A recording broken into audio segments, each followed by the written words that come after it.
Well, hello everybody and welcome to a brand new video. This might be a very unpopular, controversial type of opinion, but I'm just gonna go with it because this is what this channel is about. I need to be as honest and truthful as possible, and I don't have time to be like a fake or pretend that I like something or pretend that I hate something. No, this is all true feelings, and this is what this channel is all about. So Spider-Man No Way Home, very fun movie.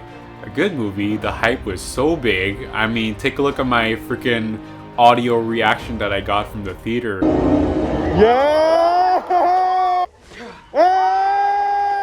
Oh yeah! Yeah, as you can tell, I flipped my shit when Toby and Andrew showed up. I love when the villains came up, all the little callbacks and references. That was all that made me happy. I even went up to go buy the Blu-ray when it came out. And yeah, after multiple rewatches and after the hype has died down, there are definitely things that you start to realize about this movie. Just trying to judge it more for what it is than through the hype and the nostalgia. Yeah, I mean, it's pretty damn obvious that this movie is very heavily built on nostalgia, callbacks, references, and all that shit, which makes it very commercial. But then again, it's Marvel, and Marvel has always been commercial. But they're also not like denying it in any way. It's pretty damn obvious. But hey, if it's a fun movie, then that's good, right? Just a disclaimer, I still love this movie. I still think it's a good, fun movie. Just maybe not like a masterpiece or anything, or I don't regard it as like a really high level, like cinematic achievement. It's just fun, and it's nice to see it with Toby and Andrew again.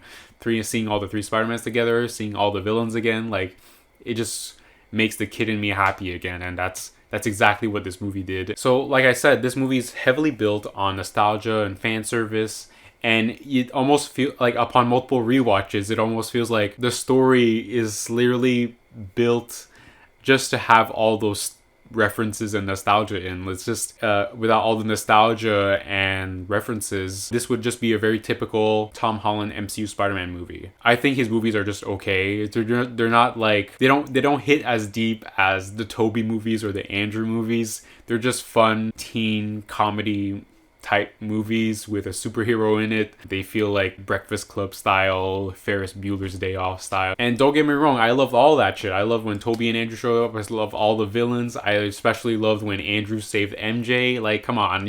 I'd be lying if I wasn't so happy just seeing all of that in the theater. Another thing I want to talk about is the editing of this movie. Very choppy at times. It feels very like disjointed during certain action scenes or scenes with particularly Willem Dafoe as the Green Goblin, where some scene he would look so evil, and you're like, whoa, this guy's giving such a great performance.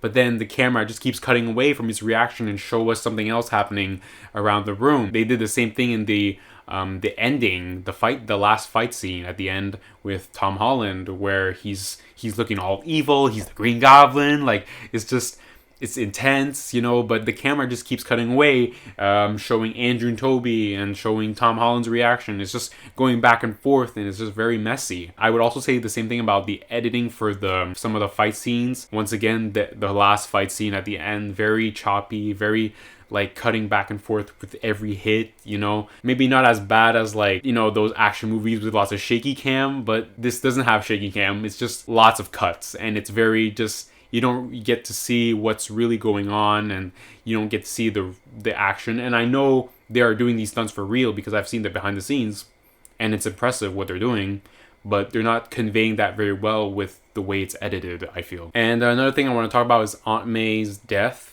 And I think the way they did it is very good. Marissa Tomei's giving a great performance. Tom Holland's giving a great performance. I guess it's just like the emotional impact of it all. The way Aunt May's been portrayed in the MCU is very much like a comedic relief, more like as a joke here and there. And that is the reason why this death doesn't feel as, it doesn't feel emotionally compelling compared to Cliff Robertson's Uncle Ben or Martin Sheen's Uncle Ben. And it's not just because of her character as a whole, but the whole Spider-Man MCU as a whole. Like I said at the beginning, it very much feels like a Breakfast Club, Ferris Bueller's Day Off type of teen comedy. So when that moment hits, it just doesn't hit you that hard because his movies aren't built like that. So it just feels very random, and it works for the plot of the movie, but it just as a scene, it just didn't impact me that much.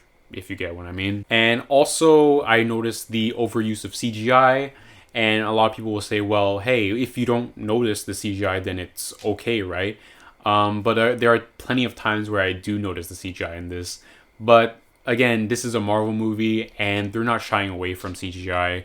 And it's pretty commercial, but it gets the job done. But one thing I do notice in the recent MCU movies that their CGI, it doesn't hold up as their previous movies, in my opinion. I think Endgame was like the peak of like MCU CGI. That was crazy. But lately, like the 2021 movies and 2022 a little bit, they've been very lacking in their CGI. The only movie I can think of that has actually good CGI from the recent movies is Shang-Chi. Another thing about Shang-Chi is that like with all the hype of No Way Home, I was like, yo, Spider-Man No Way Home is like the best Spider-Man, not the best part, the best MCU movie, the best recent MCU movie. There you go. Yeah, I would say that all the time. This movie's a 10 out of 10, all that shit. But again, like I said, after multiple rewatches, I don't feel that way anymore. That's why I bring Shang-Chi into the table, because at the time, Shang-Chi I thought was an okay movie. After some realization and a few rewatches of Shang-Chi, I was like, okay, Shang-Chi probably had the most like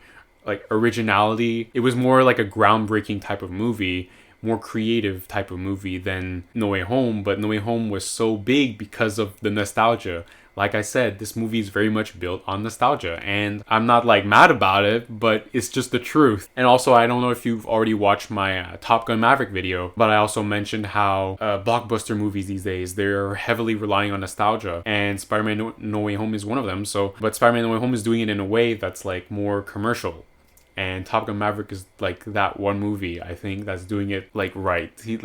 Top Gun Maverick got it right, and it's just... But look, I'm not mad about Spider-Man No Way Home. It's just, these are the thoughts that I feel after the hype. It's just how I feel. So yeah, those are kind of like what I thought about Spider-Man No Way Home. And, let me know what you guys thought. Do you still love Spider-Man No Way Home after the hype? Do you hate it now, whatever, or are you like in the middle? Whatever. I don't hate it. I think it's a fun, good movie.